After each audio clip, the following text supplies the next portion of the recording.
Je vais appeler Rachid Yelas.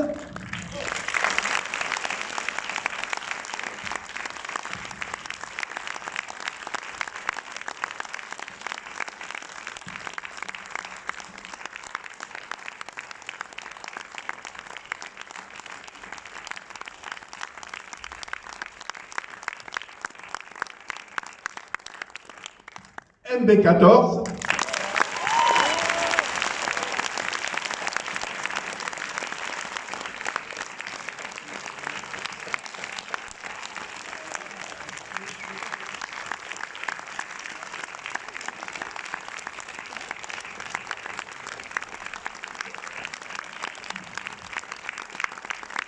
Un local, Louis de la Vinière.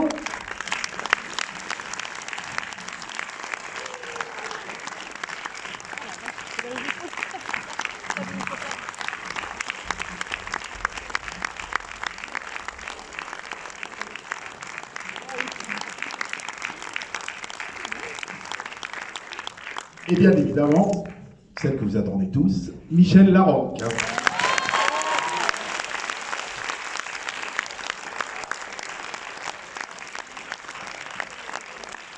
Merci d'applaudir.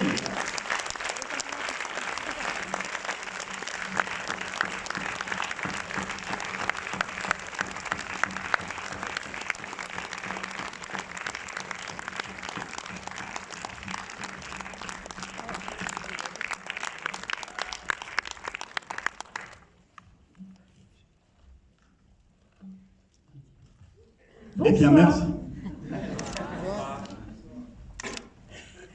Vous connaissez le principe. Si vous avez des questions, vous levez la main, on vient vers vous.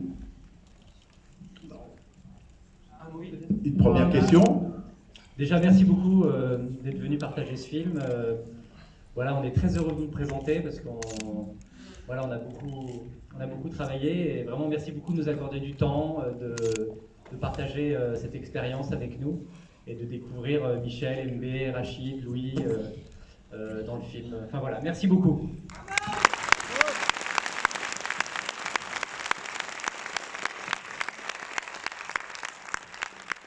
Je voulais dire personnellement, j'ai eu énormément de plaisir à tourner ce film, dans ce décor sublime à l'opéra, et à rencontrer MB14, dont c'est le premier film. C'est quand même incroyable. Bon, je crois qu'on peut l'applaudir. Vous avez tout à fait raison.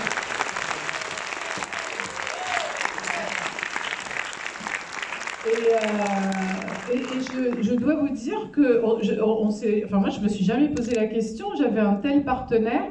Je viens maintenant qu'on est en tournée, qu'on va aux journalistes, etc., de me rendre compte que c'est son premier film, ce qui est quand même pas évident. Il joue avec une vérité incroyable. Et c'est pas l'expérience qui le donne. Et donc commencer comme ça, je pense qu'il va aller très loin. C'est pas l'expérience, mais c'est aussi la chance de pouvoir bosser sur un projet comme ça, réalisé par Claude Zidi Junior, produit par Raphaël Benoliel, avec des partenaires de jeu comme ça, Michel Larocque, Rachid Guelaz, Louis de la Vinière. Enfin vraiment, c'est un truc de fou. Donc en soi, c'est aussi le bonheur et le plaisir de pouvoir tourner avec une équipe comme ça, avec le soutien de Studio Canal aussi. C'est un truc de fou, donc on peut que avoir envie de donner le meilleur de soi quand on est enveloppé dans un cocon comme ça. Donc merci beaucoup à vous, c'est un kiff, vraiment. Et alors, pour la petite histoire, Pédale douce a été produit par la maman de Claude. Donc, Pédale douce, c'était en 96. Et donc... J'avais 2 ans, voilà. Et voilà, et Claude, il était ado. Et là, j'ai rencontré un Claude Zidi Junior qui est un très, très grand réalisateur. Il est né là-dedans, hein, donc déjà, il peut se passer n'importe quoi. On lui dit, l'opéra vient de s'effondrer. Il dit, ah ok, d'accord, pas de problème, on va tourner à côté. Alors, tout est toujours très simple avec lui. Et c'est un grand passionné de cinéma, c'est un grand travailleur. C'était voilà, très facile et merveilleux de tourner sur ce plateau, aussi grâce à Raphaël, qui a déjà un point commun là, c'est qu'on est niçois tous les deux, donc on se comprend. Et donc Raphaël produit, a produit ce film, il a co-scénarisé aussi le film, et on avait peu de temps pour le faire, on devait aller très vite, il y avait beaucoup de choses à tourner, et c'était extrêmement fluide. Il a la grâce, le tournage, avec des acteurs géniaux tout le monde, enfin je sais pas ce que vous en pensez, moi j'ai trouvé, en voyant le film, parce qu'évidemment je connaissais pas toute une partie du film que j'ai découverte là, et je trouvais que tout le monde joue extrêmement vrai, et ça c'est aussi grâce à ce réalisateur-là.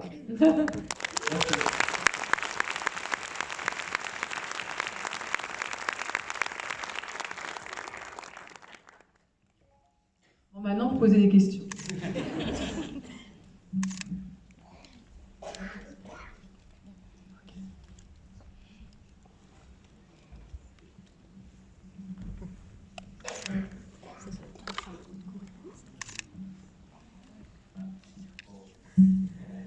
Je vais ouvrir le bal.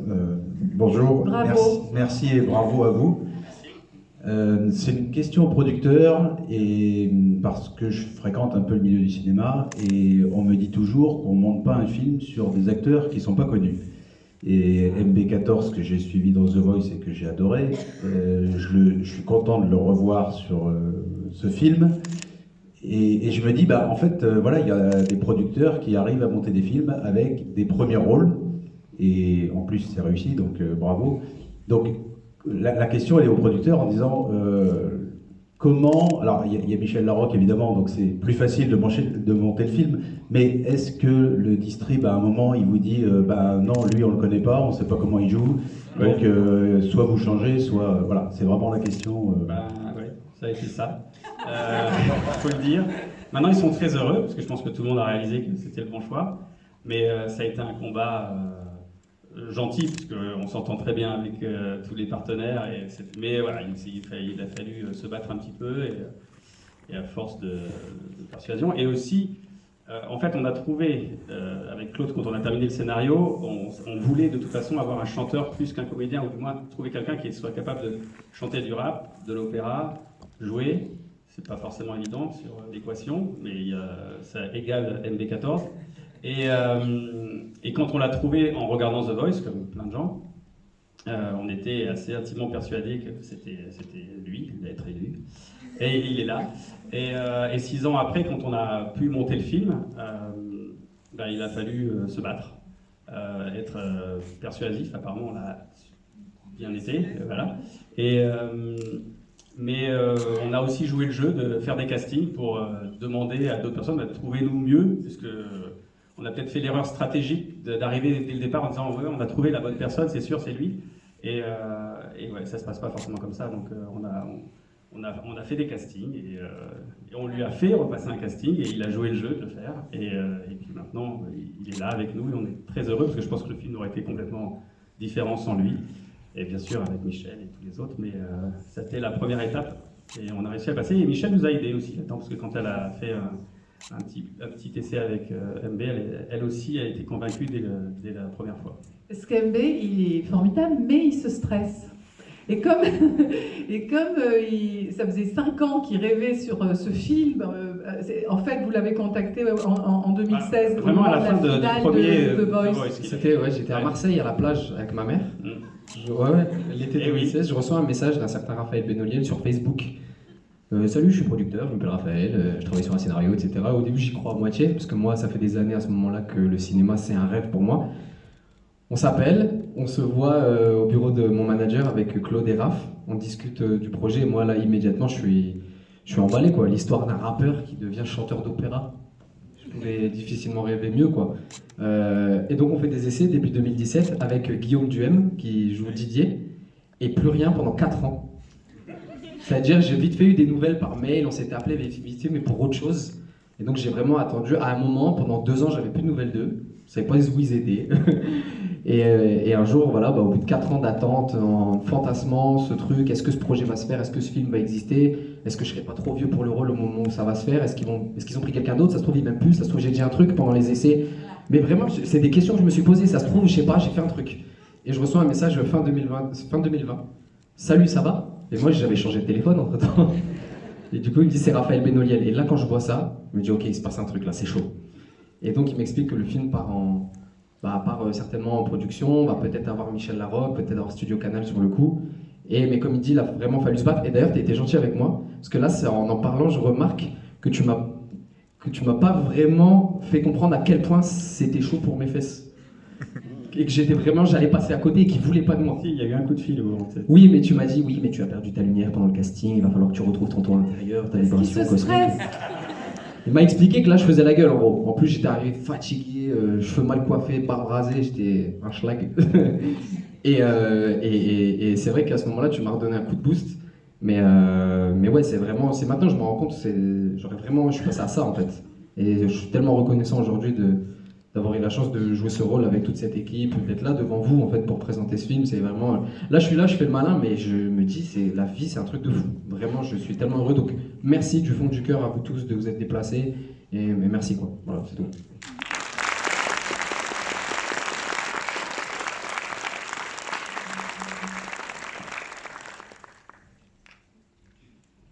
Musique d'ascenseur.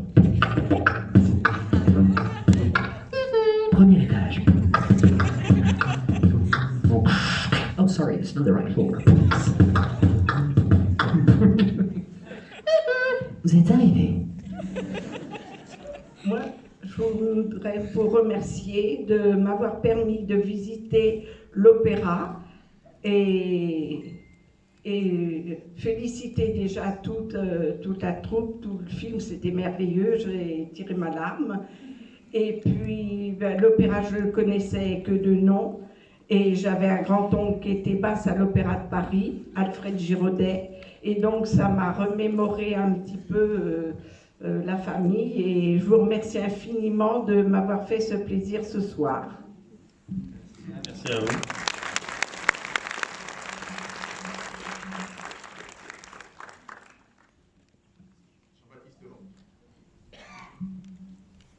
Oui, bonsoir.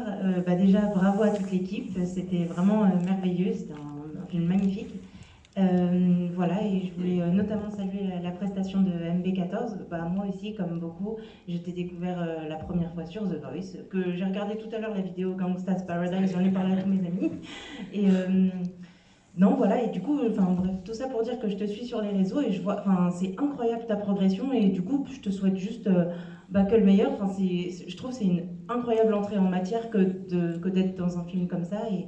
Et du coup, petite question quand même, pour ton premier film, du coup, est-ce que ça a été difficile peut-être d'apprendre un scénario et de jouer avec des grandes actrices comme Michel Larocque? Déjà, merci d'être là et merci beaucoup pour tes mots. Franchement, ça me touche, ça fait vraiment plaisir.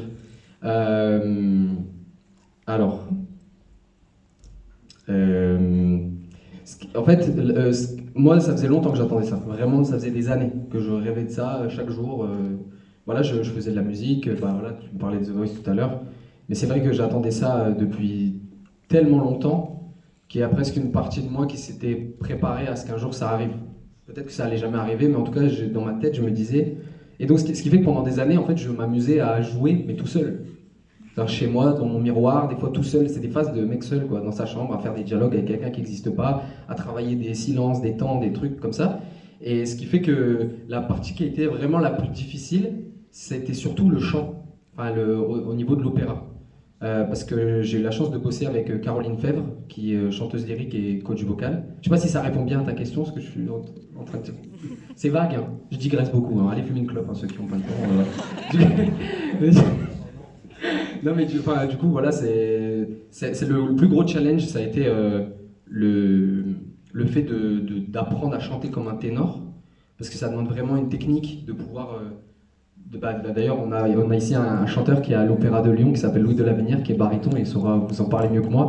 On peut l'applaudir, hein, clairement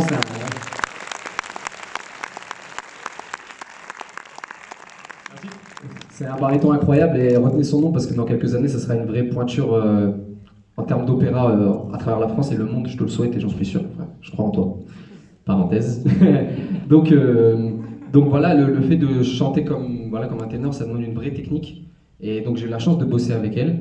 Et après, pour continuer de répondre à ta question, encore une fois, si je digresse pas trop, forcément c'est un honneur et un plaisir, non seulement d'avoir pu jouer avec Michel, Enfin, forcément, moi je suis arrivé dans le bureau la première fois pendant la rencontre, j'avais pas encore le rôle. Et je revois Claude, Raph, après des années, je vois Michel Larocque, voilà, je crois qu'il n'y a pas besoin de la présenter. J'étais impressionné, j'étais stressé, c'était un truc de ouf. Mais le truc, c'est qu'une fois qu'on a commencé à tourner, c'était un vrai plaisir parce que Michel, au-delà d'être une super actrice, vraiment clairement en termes de jeu, de toute façon tu le sais, je te l'ai déjà dit, elle m'a bluffé, de justesse, de subtilité, etc.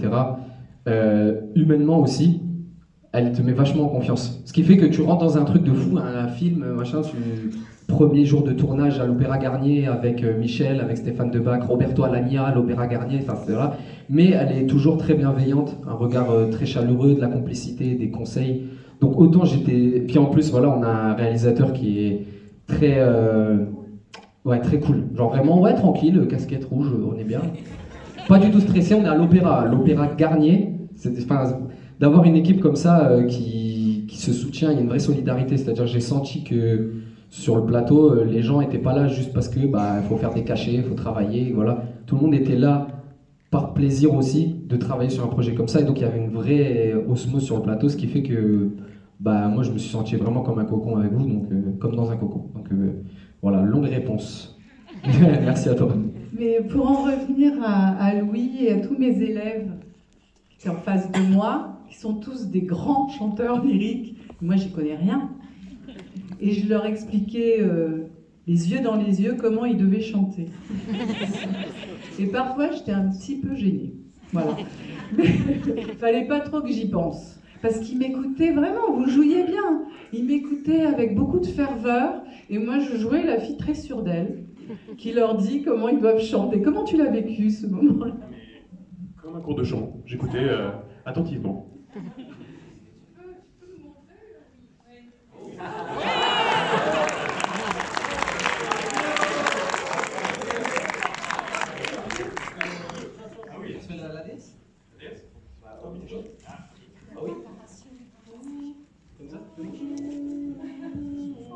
Vous êtes chaud qu'on vous fasse chez vous du duo là? On l'a pas refait ensemble depuis. Depuis un an. Cette tonne-là ou on descend? On va essayer. On va essayer. Ok. C'est comme ça? Mais sans les micros. Oui. Non, mais il n'y a pas une bonne acoustique pour chanter. Avec, ça va plus envelopper. Oui, c'est elle, c'est la déesse, plus charmante et plus belle. Oui, c'est elle, c'est la déesse qui descend parmi nous. Vous pouvez nous expliquer ce que vous faites, Antoine?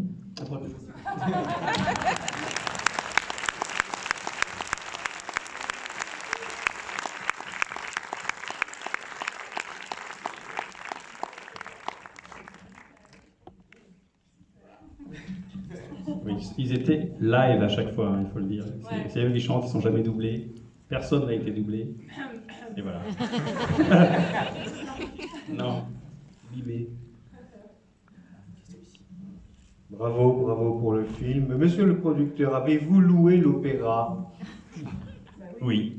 Oui. Mon Dieu. Exactement.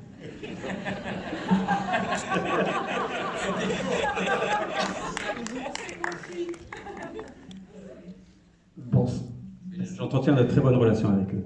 Donc ça va, ça nous a aidés. Bonsoir, bravo déjà pour le film. Question concernant Michel Larocque. Est-ce que ça a été dur d'apprendre peut-être l'opéra? Est-ce que c'était un challenge pour vous? Ah ben énorme. Enfin, apprendre. En fait, Caroline Fèvre, qui a coaché MB pour la voix, elle est prof. Donc je suis allée déjà la voir enseigner auprès de grands professionnels, hein, et elle est un petit peu folle, ça c'est bien, comme mon personnage. Donc du coup, elle fait des gestes un peu bizarres comme ça, elle m'apprenait à faire des choses un peu plus atypiques, et ce qui marchait vraiment bien avec Madame Loiseau. Donc voilà. Pour le reste, je le dis, quand je dois chanter, très peu d'ailleurs. Moi j'étais vraiment au piano, c'est moi qui jouais. Donc, du coup, pensez à comment respirer comme une grande cantatrice. Hein. C'est pas c'est un amateur, mais non. Donc voilà, bien mettre la langue là en place, bien. Bref, je pouvais pas en plus chanter. Donc, du coup, Caroline était sur le plateau en même temps que moi, et moi j'ouvrais la bouche, et elle envoyait le son. Bravo quand même. En live.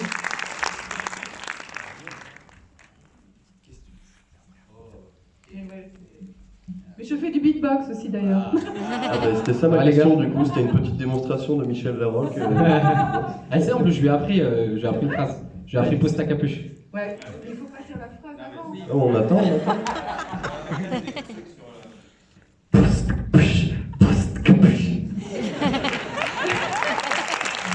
Il fallait pas dire la phrase parce que là après on n'entend que ça.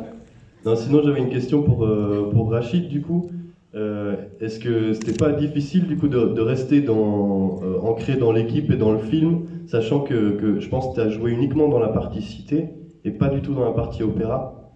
Est-ce que du coup c'était pas un peu galère de rester ancré dans la team et dans le film et tout ça? Bah c'est quoi ton prénom? Martin. Martin, enchanté.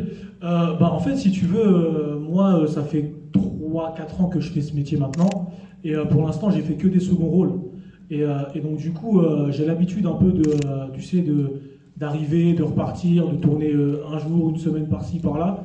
Donc en fait, j'étais pas dépaysé non plus. Et après, j'ai quand même rencontré Claude avant, j'ai rencontré MB14 avant, pour faire des petites répétitions. Ils m'ont fait venir au bureau pour travailler un petit peu. Et je connaissais déjà une partie des acteurs aussi.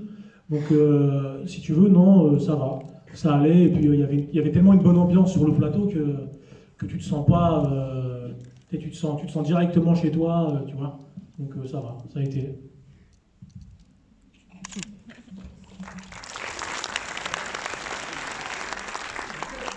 Mais par contre, je devais venir à l'opéra un jour, j'aurais pu venir et je suis pas venu. C'est vrai. C'est vrai parce que à cause du Covid, tu m'avais dit viens et tout. Ouais, je sais pas pourquoi, j'étais bloqué dans les bouchons, j'ai traîné un peu partout. Et voilà. Okay. Bonsoir. Merci à tous du coup. Juste ici.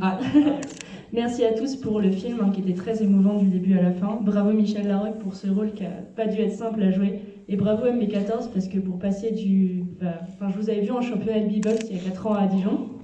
Donc c'est vrai que pour vous voir passer du beatbox vraiment au lyrique c'était très impressionnant. Je voulais juste savoir combien de temps vous avez mis pour vous préparer à chanter de l'opéra, parce que c'est carrément différent. Alors, on va dire que depuis plusieurs années, avant le tournoi, enfin, on va dire que ça fait une bonne dizaine d'années que j'ai commencé à vraiment chanter. Donc j'ai déjà une expérience de chant, que ce soit le fait d'avoir exploré beaucoup la voix à travers le beatbox, le rap, etc. J'ai pris quelques cours de chant lyrique au conservatoire, j'ai beaucoup travaillé ma voix aussi en dehors, j'ai eu le parcours The Voice, pendant lequel aussi j'ai pris beaucoup de cours de chant avec les coachs vocaux de l'émission.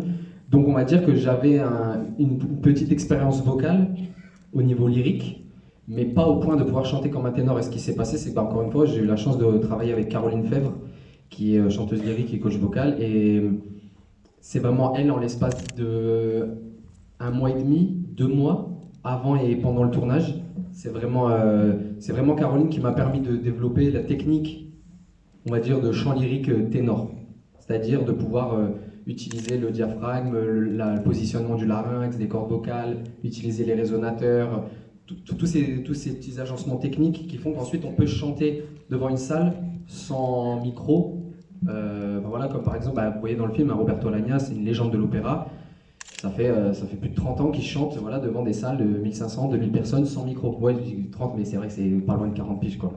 Et donc ça, c'est une vraie technique. Et c'est vraiment grâce à Caroline que j'ai pu, en peu de temps, à raison de 3-4 cours par semaine, à fond la caisse, même en dehors des cours, moi, sous la douche, en train de faire à manger, je chantais tout le temps. Parce que, ouais, même encore aujourd'hui, je me suis vraiment...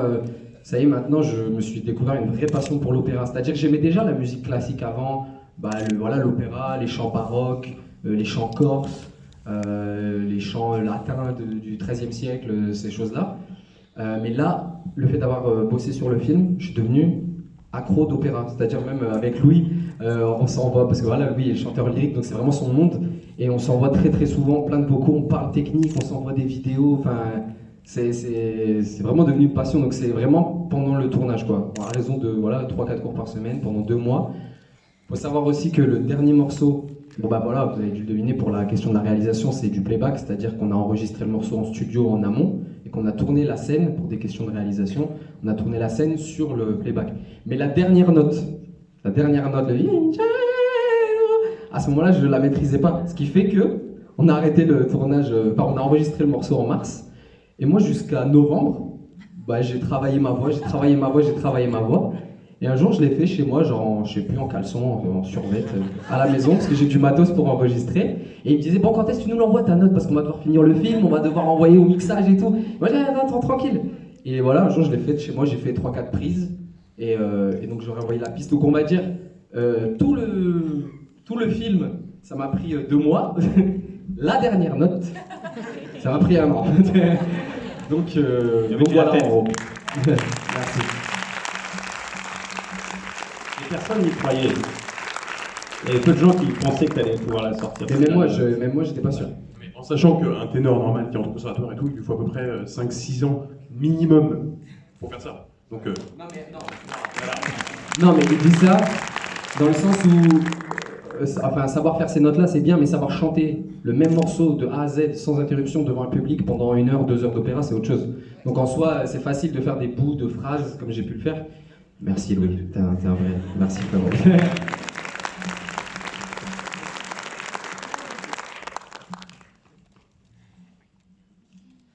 Et maintenant, Supernova. Je peux introduire?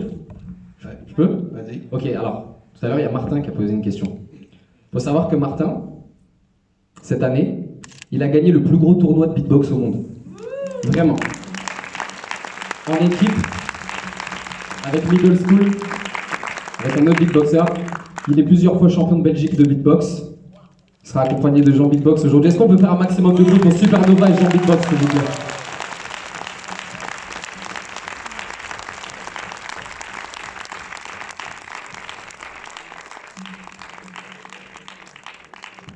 Est-ce que vous êtes chaud pour qu'il vous fasse une petite démo de beatbox?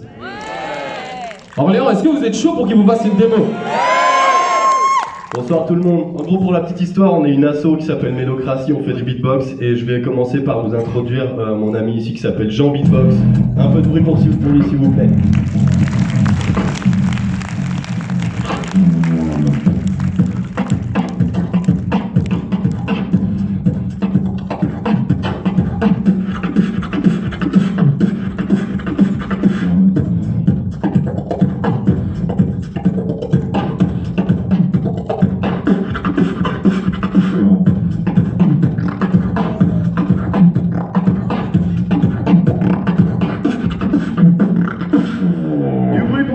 S'il vous plaît. Merci beaucoup. Du bruit pour Supernova.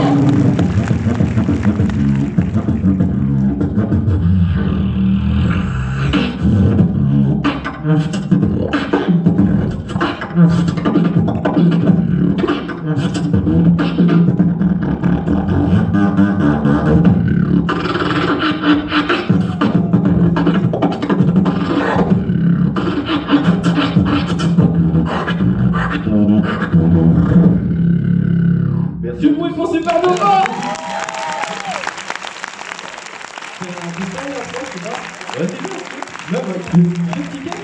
Michel, probablement ils vont faire un freestyle, ça kick et tout, tu vois. Je sais pas, on fait un truc à 4 en mode. Une petite improvisation, quoi, ça part. Viens, 4e mic. Vous êtes chaud pour une petite impro?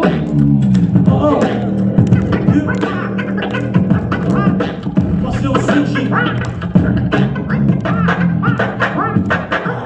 Le passé ressurgit. Moi j'avance, je m'assagis. Une seule règle, il s'agit. C'est mes comme auparavant. Je te parle de cette époque où pour s'en sortir, y'a pas 30 solutions. Les parents ont la corde au cou. Arrête d'ouvrir ta gueule et bouge, pousse. Devant les faits, des bouches cousues dans les médias. Ici on vit tous ensemble. Faut pas croire ce qui se dit dans les médias. Quand je te parle, c'est clair, mauvaise zone s'éclipse. J'avance avec des éclairs, plus vite qu'une ellipse. Le cerveau est une prison, je suis juste perdu par mes prisons, mais dans dans le passé, le futur. On oublie de vivre le présent, je pas tellement dans la cogite qu'on en oublie que je suis présent. Sans faire le mec, les barreaux, je peux les déceler. Sans foi ni loi, si je veux les décider. Dans le tribunal de la vie, c'est la conscience qui prend les rênes et les mœurs. Le succès d'un de mauvaises pensées qui traînent dans ta vie sentimentale, tes exprimes. Tu penses à l'oser que t'appeler à tes exprimes. Liberté à de mauvaises personnes qui s'expriment. On va pas se mytho, je suis maître de mon film. Et mes pensées sont négatives si je veux des films. Je veux pas la gloire, je veux pas le sexe, je veux pas les filles. Ah. Du bruit pour Rachid Gallas, s'il vous plaît. Du bruit pour Supernova, du bruit pour Jean Butoc, s'il vous plaît. Et du bruit pour MB14 et pour toute la team, s'il vous plaît. C'était vraiment freestyle un peu trop là. C'est pas prévu, improvisé. Merci. Michel, Jean-Baptiste arrive avec un bouquet et puis du chocolat de notre chocolatier orléanais, Sébastien Papillon.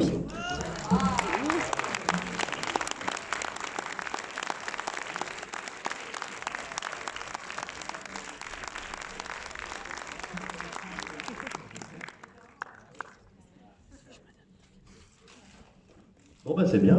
Vous avez d'autres questions peut-être? Ah, on a encore des questions? Est-ce qu'on a le temps pour quelques questions supplémentaires? C'est vous qui voyez. Ok. Est-ce qu'il... Attends, je te file ce micro. Je voulais juste savoir combien de temps vous a pris le tournage spécifiquement sur les lieux de l'opéra. Combien de temps vous a pris le tournage, en tout cas sur les lieux de l'opéra? Nous avons tourné 15 jours à l'Opéra, enfin on a tourné 10 jours à l'Opéra Garnier, ce qui en fait le film qui a le plus tourné à l'Opéra Garnier. Oui, on a beaucoup de chance. Enfin voilà, 10 jours, c'était vraiment 10 jours pleins, c'est-à-dire, parce qu'à la base c'est un musée, donc il y a le spectacle, mais la journée c'est un musée, donc il y a des grosses contraintes d'horaire, mais grâce aux mesures du confinement, on va dire que voilà, ils n'avaient pas d'activité, et donc on a eu la chance de pouvoir tourner, moins d'activité, donc on a eu la chance de pouvoir tourner pendant 10 jours en laissant le matériel sur place. C'était un peu chez nous. Non, on était très privilégiés. Je redonne le micro. C'est moi qui l'ai. Oui, alors moi je voudrais poser la question à Claude Zidi Junior. J'aimerais savoir ce qui s'est passé entre le premier contact avec MB14 et la réalisation. Donc, quelle a été l'histoire du scénario? Pourquoi ça a mis autant de temps? Parce qu'un film, c'est toujours très... au début, c'est toujours un peu long et laborieux. Et en fait, il a fallu un alignement de planètes, aussi bien avec des partenaires, qu'un distributeur prenne le film, qu'on trouve notre comédienne, donc Michel Larocque. Donc il n'y a pas vraiment d'explication pourquoi ça s'est passé à ce moment-là et pas un autre. C'est plutôt un alignement de bonnes choses qui font que on a eu l'opportunité de tourner le film à ce moment-là. Mais on va dire concrètement, il n'y a pas une explication précise, c'est plein de petits éléments qui font que on arrive à faire que le film existe. Mais quand vous l'avez contacté la première fois, vous saviez que vous alliez tourner le film, c'était votre envie? C'était en tout cas une envie, mais après il y avait encore tout le travail de Raphaël, de convaincre des partenaires, de financer le film, que ça reste beaucoup d'argent, et de faire ce qu'on appelle des tours de table, c'est-à-dire trouver des partenaires, de l'argent. Et ça a pris, je dirais pas 4 ans, parce qu'entre-temps on a fait un autre film. Donc voilà, c'est des grands pas et des petits pas. Par moments, on recule, on avance. Enfin voilà, c'est très très laborieux en fait, le financement d'un film. Dernière question.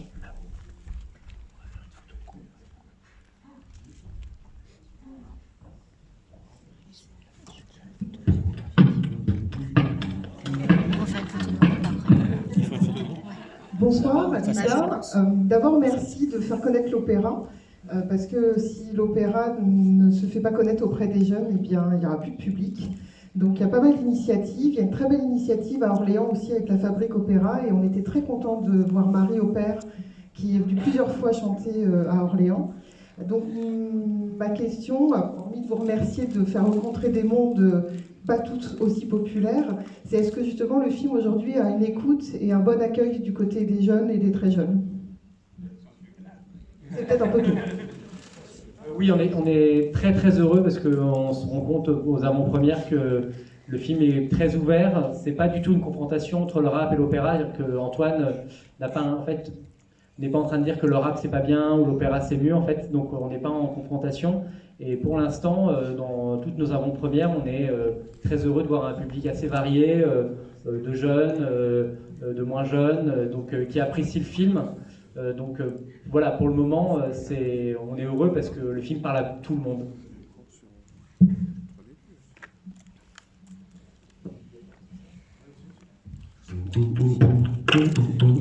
Musique d'ascenseur, deuxième étage. Une autre question?